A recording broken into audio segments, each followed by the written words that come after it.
our way to Carcross.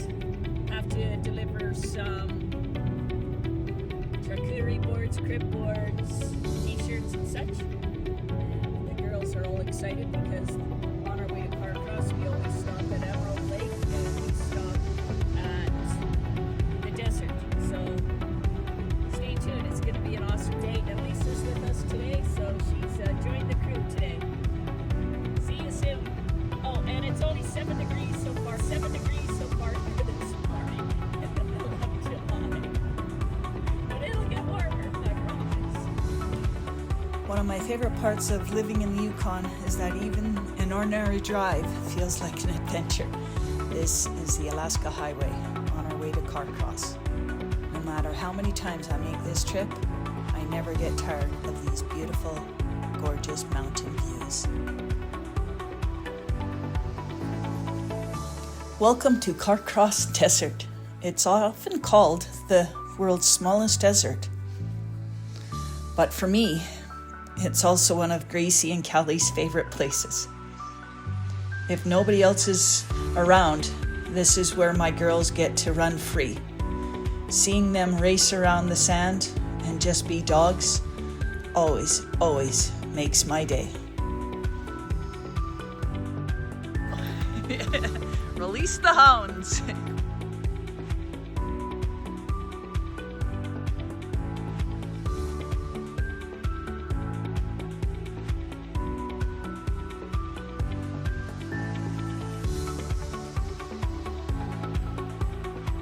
Here we go.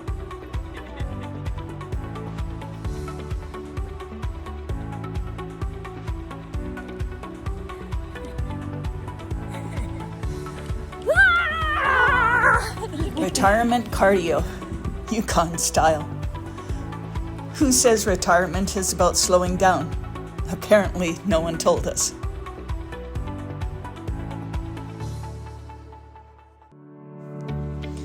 This is what I was talking about earlier. You're standing on what's called the world's smallest desert, but look around. Snow-capped mountains, forests stretching for miles, and beautiful Bennett Lake. Lisa is a true Yukoner and has been coming here since she was a little girl. Even after all these years, this view never loses its magic. It's one of those places you simply have to see to believe. And here's a helicopter flying over.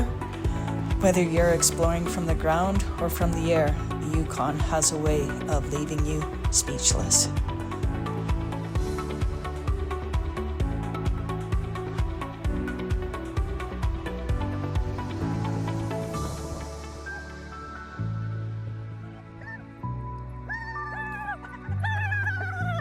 Okay, we're done at the desert. Absolutely, we were the only ones here, which is incredible. I just love it. I love it. So awesome. Yeah. So off to Carcross now. As we made our way into Carcross, we stopped to admire this incredible caribou structure. The more we looked, the more details we discovered. We couldn't help but laugh because the artist paid attention to every single detail. And yes, every single male detail.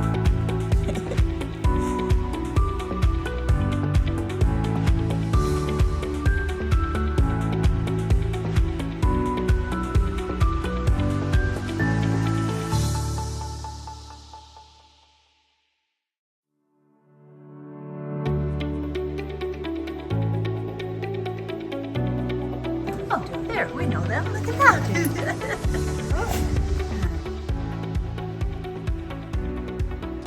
Everywhere you look in Carcross, you'll discover incredible First Nations artwork. From the beautiful painted buildings to the carved totem poles, every piece celebrates the rich culture, history, and traditions of the First Nations people who have called this land home for generations. It's places like this that remind me that traveling isn't just about seeing beautiful scenery. It's also about appreciating the stories, the people, and the culture that make a place truly, truly special. If you're driving to Alaska, make sure you stop in Carcross and spend some time at beautiful Bennett Lake. So many people are focused on reaching Alaska that they don't realize just how many incredible places there are to discover along the way. Even on a day like today, when the mountains are hiding behind a bit of haze, the view is still breathtaking. I can only imagine how spectacular it must be on a crystal clear Yukon day. During certain times of the year, the water level drops enough that you can walk way out into the sandy shoreline. It feels like the beach stretches forever. If you're lucky enough to visit the Yukon in the spring, you're in for something very special. Every April, thousands of trumpeter and tundra swans return during their incredible migration north, making the Southern Lakes region one of the most amazing places to be in the Yukon to witness this amazing event.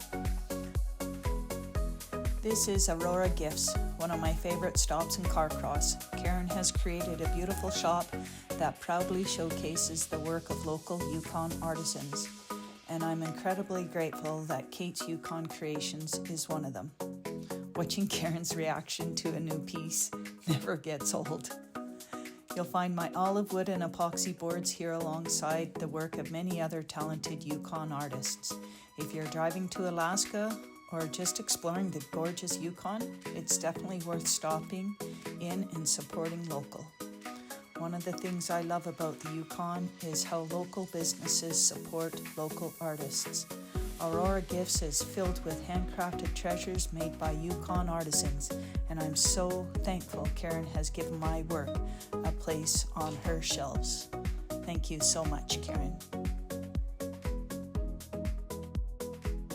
Oh, here's some more of my charcuterie boards. And my magnets, sippy cups. Hi, Lisa. Hi. These glasses are super cool because when you turn it, you can see on the inside of the glass as well, which is so cool. So cool.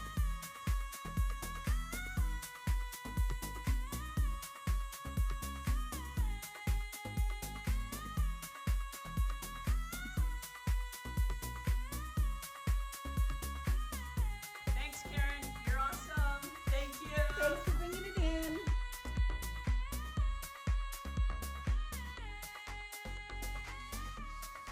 On your way to Alaska, be sure to stop by the Chilkoot Trail, authentic sourdough bakery in Carcross. It's one of those places that's full of character and amazing owners, and the smell of fresh baking is almost impossible to resist. And before you head inside, now that's definitely a sign you don't see every day. One of the things that made this day so special was how peaceful it was. We had the entire Carcross Desert almost to ourselves, and later we had Bennett Lake, once again almost entirely to ourselves. And before heading home, we couldn't resist one last stop at beautiful Emerald Lake. If you're planning a road trip between the Yukon and Alaska, don't just drive through. Slow down, take a few detours, and give yourself time to explore places like Carcross, Bennett Lake, and Emerald Lake. You never know. You might just have them all to yourselves as well. Days like this remind me that some of the best travel memories aren't made in crowded tourist attractions. They're made in quiet places with good friends, happy dogs, and a little time to simply enjoy who you are and where you are. Thank you so much for joining this journey with Lisa, Callie, Gracie, and myself today. See you on the next journey.